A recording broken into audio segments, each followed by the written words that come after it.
નમસ્કાર, હું છું એન્કર અર્પિતા પટેલ. આપ જોઈ રહ્યા છો ન્યૂઝનેપ ચેનલ. ન્યૂઝનેપ ચેનલમાં દર્શક મિત્રો આપનું હાર્દિક સ્વાગત છે. દરરોજ નવીન સમાચાર જોવા માટે સતત અમારી સાથે જોડાયેલા રહો. અમદાવાદ જિલ્લાના ધોળકા શહેરમાં આવેલા મફલીપુર ગામમાં જુદા જુદા વિસ્તારમાં છેલ્લા કેટલાય સમયથી નગરપાલિકા દ્વારા જે એજન્સીને ગરનાળું બનાવવાનું કામ સોંપવામાં આવ્યું હતું તે એજન્સી દ્વારા આ વિસ્તારમાં ગટરનું ગંદુ પાણી છોડવામાં આવતું હતું, જેથી આ વિસ્તારના રહીશો દ્વારા વારંવાર મફલીપુર ઝોનલ ઓફિસમાં ફરજ નિભાવતા અશોકભાઈ પંજાબીને જાણ કરવા છતાં કોઈ નિરાકરણ નગરપાલિકા લાવતી ન હોવાથી તે વિસ્તારના રહીશોની રજૂઆત કરવા ધોળકા નગરપાલિકામાં અનોખો વિરોધ પ્રદર્શન ધોળકા બહુજન સમાજ પાર્ટી દ્વારા કાદવ કિચડમાં ભારતીય જનતા પાર્ટીના ઝંડા લગાવીને કરવામાં આવેલ અને વિકાસના બણગા ફેંકતી વર્તમાન સરકારનું ધ્યાન કેન્દ્રિત કર્યું હતું. ખાસ જણાવવાનું કે હાલની નગરપાલિકા બોડીના પ્રથમ ગણાતા નાગરિક એવા નગર પ્રમુખનો આ વિસ્તાર છે, છતાં વિકાસ ખૂબ જ દેખાઈ આવેલ છે, જેથી ધોળકા નગરપાલિકામાં તથા કોન્ટ્રાક્ટરને બહુજન સમાજ પાર્ટી વતી 24 કલાકનો સમયગાળો નિરાકરણ કરવા માટે આપવામાં આવ્યો હતો, પણ તકલીફને 24 કલાકમાં દૂર કરવા કોઈ પણ કાર્યવાહી કરવામાં આવી ન હોવાથી ધોળકા બહુજન સમાજ પાર્ટી યુનિટ દ્વારા ગટરના ગંદા પાણી તથા કાદવ કિચડમાં ભાજપના ઝંડા લગાવીને વિરોધ પ્રદર્શન કરવાની જરૂર પડી હતી અને ત્યારબાદ ધોળકા નગરપાલિકાના ચીફ ઓફિસરને આ વિસ્તારના રહીશોએ આવેદનપત્ર પણ પાઠવવામાં આવેલ અને આ બાબતે ધોળકા નગરપાલિકા દ્વારા વારંવાર ખોટા આશ્વાસન આપવામાં આવતા હોવાથી આ સમયે પણ એવી જ રીતે આશ્વાસન આપ્યું હોય બહુજન સમાજ પાર્ટીના હોદ્દેદારો તથા મફલીપુર ગામના લોકો દ્વારા ધોળકા નગરપાલિકામાં ચીફ ઓફિસરની ઓફિસ બહાર આમરણાંત ઉપવાસ ઉપર બેસી ગયા હતા, જેથી તંત્ર દોડતું થયું હતું અને મફલીપુર વિસ્તારમાં તાત્કાલિક જેસીબી દ્વારા કામગીરી ચાલુ કરી દેવામાં આવી હતી તથા સંપૂર્ણ વિસ્તારમાં દવાનો છંટકાવ કરવામાં આવ્યો હતો તથા ધોળકા હેલ્થ વિભાગની ટીમ દ્વારા વિસ્તારમાં વસતા તમામ લોકોનું મેડિકલ ચેકઅપ કરવામાં આવ્યું હતું. આ કામગીરીમાં બહુજન સમાજ પાર્ટીના હોદ્દેદારો જિગ્નેશ શિગોળ, રવિ પરમાર, જય મૌર્ય તથા વિશ્વજીત સિંઘ હાજર રહ્યા હતા અને નગરપાલિકા પાસે સંપૂર્ણ કામ પૂર્ણ કરાવ્યું હતું. વાત સાચી છે, પણ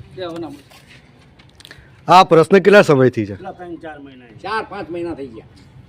તમે નગરપાલિકામાં કેટલી વાર રજૂઆત કરી? ઘણી વખત 3 વખત તો અમે આનો બાપો અમે જ 2 વખત તો અમે 4 વખત અમે 2-3 વખત જામુન અરજીઓ આપી એમ આપીને કીધું તો એ લોકો શું કહે છે? એ તો 6 મહિના એવું ચાલે.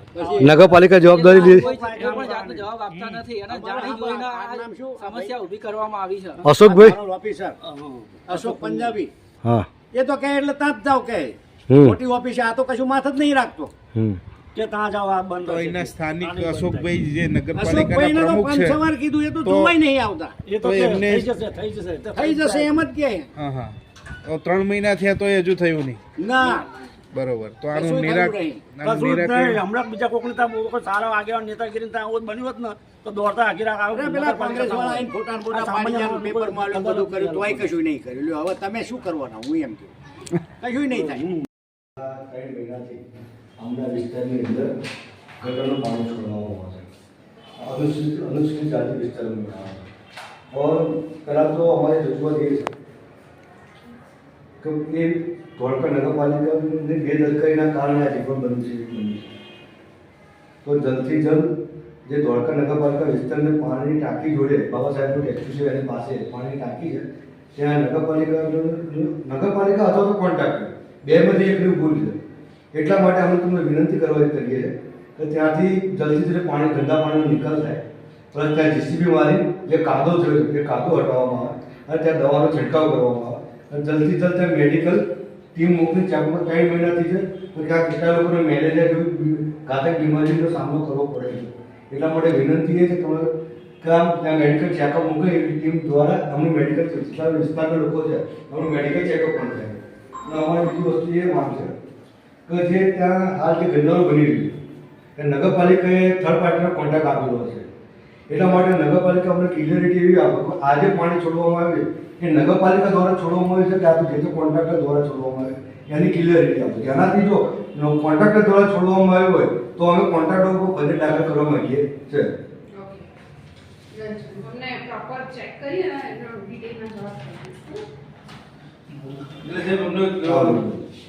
ના અમારો જે પ્રશ્ન છે ક્યાં લઈ ગયો છે તો આ છેલ્લા 3 મહિનાથી કોઈ આ પ્રશ્ન છે એટલે મંડે અથવા તો ટ્યુઝડે તમને પ્રોપર કરી દઈશ કેમ કે એન્જિનિયર નથી આજે એટલે હું ડિટેલિંગ કરાવી અને ચેક કરીને તમને જવાબ મોકલી આપીશ. ત્યાં સુધી પણ બેન કહો કે જે ત્યાં એટલે રસ્તાઓ મૌખિક સૂચના આપી દઉં છું કે જેસીબી ને મોકલીને સફાઈ તો કરાવી દે પણ કરાવડાવ્યું ચાલુ એવું મને કીધું.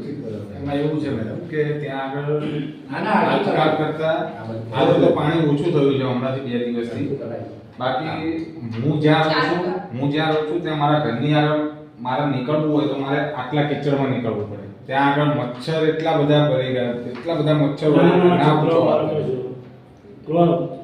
અમારા જે એટલામાંથી અમારા ઘર છે એ આ વસ્તુ હું ઝોનલમાં ટ્રાન્સફર બી કરતો છું એમનો જવાબ બી લેલો છું ને એન્જિનિયરને બી જાણ. એવું નહીં મારી વાત અને અમે ગયા હતા ઝોનલ ઓફિસમાં અમને એવું કીધું કે એ અમારામાં નથી આવતું, અમે કોન્ટ્રાક્ટ આપેલો છે. તો તમે કોન્ટ્રાક્ટ આપેલો છે તો તમે કોન્ટ્રાક્ટ વાળાને આપો. અમે કોન્ટ્રાક્ટ વાળાને જે વસ્તુ લેખિતમાં પણ આપી છે નગરપાલિકા કે અમે આ અમારા વાપરું હવે જે તે કોન્ટ્રાક્ટરને આપેલું છે એમાં નગરપાલિકાને કંઈ લેવા દેવા નહીં. તો અમે જે પણ લીગલી કાર્યવાહી છે ને એટ્રોસિટી એક્ટ પ્રમાણે કોનો દાખલ થાય તો પછી કોન્ટ્રાક્ટર ઉપર અનુસૂચિત જાતિ વિસ્તારની અંદર ગંદુ પાણી થોડું ગંદકી કરી કાઢી દે. આજુબાજુના ઘણા બધા વિસ્તારો છે, ઘણી બધી સોસાયટી છે, ત્યાં આ રીતની કોઈ પ્રોબ્લેમ જ નથી.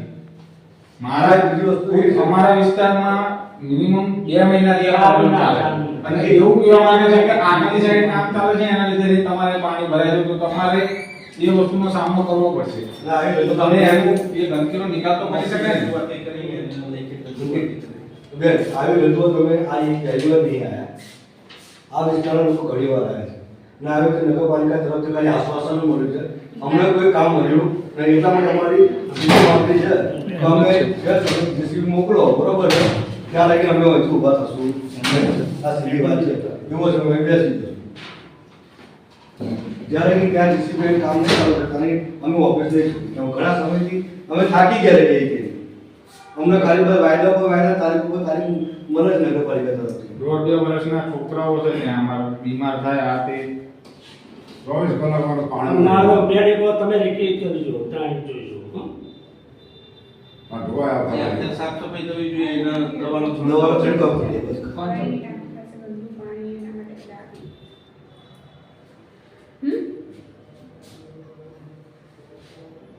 ઓ એ જ જગ્યા છે હા ઓકે ઓકે અને જેસીબી થી ચાલુ કરાવી દીધું કામ.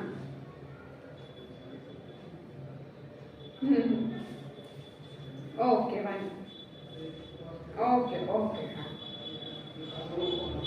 આમ ચાલુ થઈ ગયું છે તમે અત્યારે ચેક કરીને આયા અમે ત્યાંથી મને અત્યારે એવું કીધું કઈ જગ્યાએ તમે ખોટી માહિતી આપો. પાણી ટાંકીની બાજુ પર જે રેસિડેન્સી ઇલાકો છે ને અમારે ઘરે એક જ વિનંતી છે તમને કે જે રેસિડેન્સી ઇલાકો છે ત્યાં કાદો હટાવો જેસીબી પછી આગળની જે કાર્યવાહી છે તમારી પાણીનો નિકાલ કરવાનો એ પછી કરો અને ત્યાં દવાનો છંટકાવ કરો. એક મેડિકલ ટીમ મોકલીને ત્યાં કોઈ જે પણ છે એનું એ વાંધો નહીં હું હમણાં બપોર પછી ફોલો કરી લઉં છું પર્સનલી હમણાં આવે સ્ટાફ સેનિટેશનનો તો બે વાંધો નહીં તમે ત્યાં લગીને લિસ્ટ કરો આપણે બેઠા છે ચાલો ઓકે મેમ બતાવજો હું લો મેડમ લખી દેશે હાલની પરિસ્થિતિ કોઈ જેસીબી નથી આવ્યું કંઈ જ નહીં. વાંધો નહીં ચલો હું પર્સનલી જોઈ લઉં છું તમે વેઇટ કરો